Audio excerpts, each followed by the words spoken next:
Let's go. Wednesday afternoon. A club in Europe called Real Madrid, because they seem to just dominate the Champions League. I mean, I don't know how many times they've won the Spanish league, but the Champions League is really they're tough.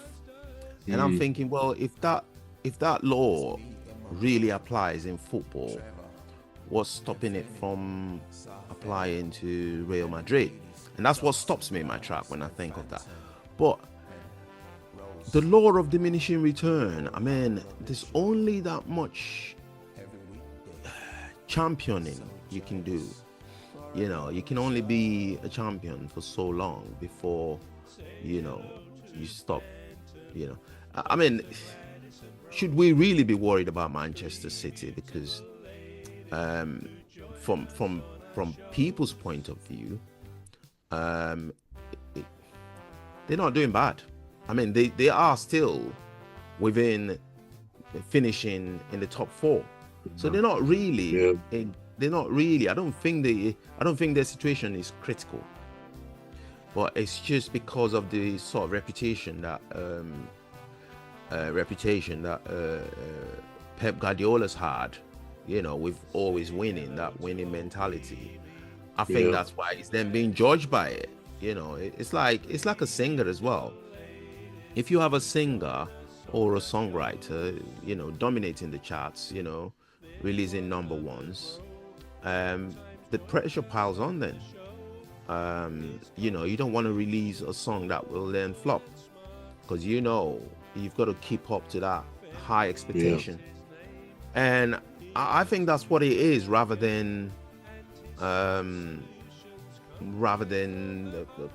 real problem that requires requires being given attention to. But the thing is, he seems to be worried about it himself. Pep Guardiola, I mean, you can tell from his countenance, he does. It doesn't look himself when he's losing. Well, you can say that about any other manager, but he's more stressed when things don't go particularly well for him.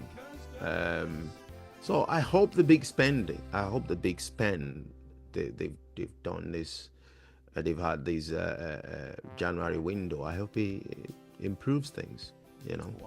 I really hope he does. Now I was kind of wishing that he has a really, really bad season, but now I feel sorry for him. I don't know why. Especially as, I mean, you're a Man United fan. I mean, it's unusual for you to be worried about Man City, because there's quite a divide in Manchester, isn't there, between the two sets of the noisy neighbours, as they call them.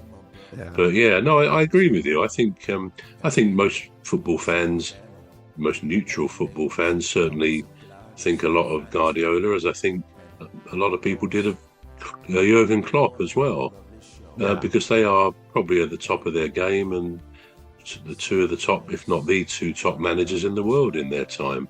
And I always get the feeling that Pep Guardiola is what do we know, but he seems a thoroughly decent man. You get that vibe from him, I think, when he's interviewed, and he's got a good quirky humour, which is always a good thing to see. And he's gone through tough times in the club and in his personal life, which I think shows, if anything, the vagaries of life itself, that no one is immune from the ups and downs of life itself. Things can go very well one time and then not so well. But on the question of the ups and downs of a football club, you'd have to say that Manchester United are perhaps a bit like Real Madrid in the European Cup. Soft family and the ladies, Dr. Gladys and Phantom and Rose. We all have a lovely show every weekday, so join us for a lovely show. Say hello to Phantom, Dr. Gladys. That no one is immune from the ups and downs of life itself. Things can go very well one time and then not so well. But on the question of of the ups and downs of a football club, you'd have to say that Manchester United are perhaps a bit like Real Madrid in the European Cup or the Champions League. Their dominance of that for so long. But throughout the 90s and throughout the noughties and up to 2013, really, or thereabouts when Ferguson retired, they actually maintained their incredible standard. They were the team to be feared, weren't they, in all that time? And the Premier League, in the noughties, for example, most of the other teams you saw, who are Man United playing this week, and you think, well, they've won it because they were so dominant. I mean, okay, Liverpool were there some of the time, and obviously Man City came on strong subsequently. But I think teams and clubs can maintain a smooth transition when one team gets too old and they move on, as Liverpool seem to be proving, although the actual change may hit them more at the end of this season if Salah goes and Van Dijk. I mean, that's when Slot may find he earns his money, or he needs to earn his money more, because they will have to start to refresh the whole team and bring in new younger talent, and that's when a team perhaps more than ever goes through that change. I mean, interestingly, talking of another club, you could look at Everton with David Moyes back there, where he was, I think, for 11 years, going back to before he went to Manchester United. And he did very well with them. I mean, they didn't win the Championship, but the Premier League, but they were a good, solid side under him. And of course, he's gone back, and the disastrous run of results under Sean Dyche has almost instantly come to an end. I mean, they've won 3-0, 4-0. I mean, Palace, my team, played them on Saturday week. So at Palace, I have a feeling that Palace, they play better. My team plays better away than home, and certainly our away record is a lot better than the home record this season. I think we haven't lost in 8 away games, and we've actually won most of those games, which is a record for Crystal Palace. But the home games, I think we've only won 3 home games this season.